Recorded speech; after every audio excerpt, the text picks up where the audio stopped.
Assalamualaikum warahmatullahi wabarakatuh.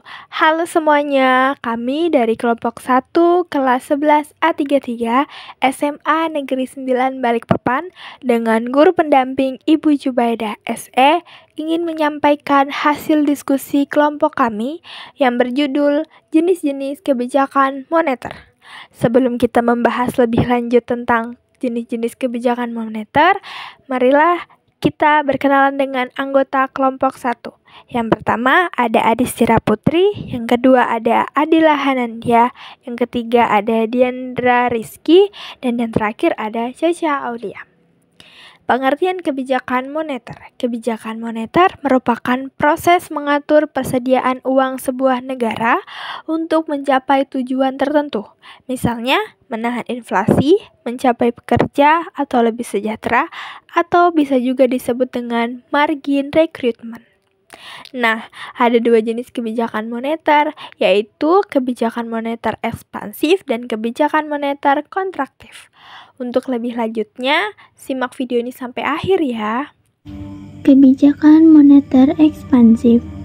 Kebijakan moneter ekspansif atau expansionary monetary policy dikenal dengan istilah kebijakan uang longgar atau disebut juga easy money policy.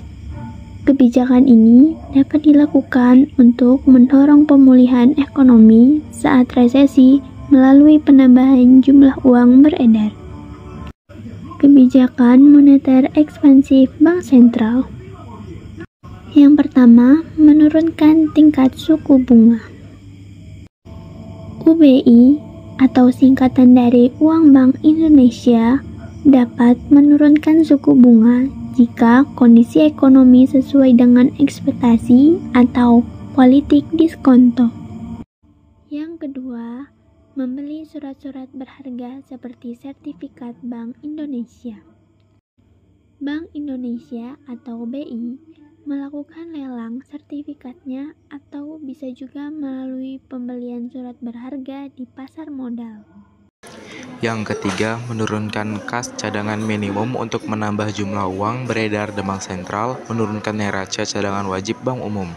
Yang keempat, melanggar syarat pemerintah kredit atau politik kredit longgar. Pada saat pemerintah ingin menambah jumlah uang yang beredar, maka pemerintah akan melonggarkan pemberian. Kebijakan moneter kontraktif. Kebijakan moneter kontraktif atau monetary contractive policy yang disebut kebijakan uang ketat atau tight money policy ialah kebijakan mengurangi jumlah uang yang beredar. 1. Menjual surat berharga SBI atau politik pasar terbuka. Dengan menjual SBI berarti Bank Sentral akan menerima uang dari masyarakat, dengan demikian uang yang beredar akan berkurang. 2. Meningkatkan suku bunga atau politik diskonto. Pemerintah menaikkan tingkat bunga demi membuat uang yang beredar berkurang, bisa juga dengan mengendalikan jumlah uang yang beredar dengan cara mempermainkan tingkat suku bunga Bank Sentral, seperti Bank Indonesia terhadap Bank Umum. 3. Menaikkan cadangan kas minimum. Kebijakan Bank Sentral untuk mengatur jumlah uang yang beredar di masyarakat dengan menaikkan atau menurunkan jumlah cadangan kas minimum yang ada di bank yang disebut sebagai rasio cadangan kas CRR. Contohnya, giro wajib minimum GWM 7,5% dari DPK dalam rupiah dan 1% dari DPK dalam valuta asing. 4.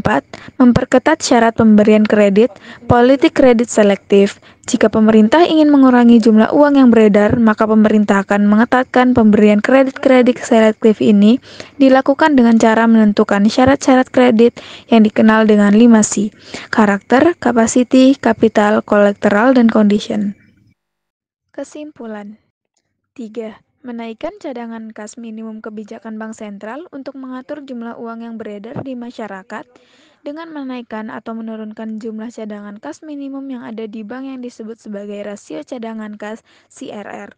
Contohnya, giro wajib minimum GWM 7,5% dari DPK dalam rupiah dan 1% dari DPK dalam valuta asing. 4.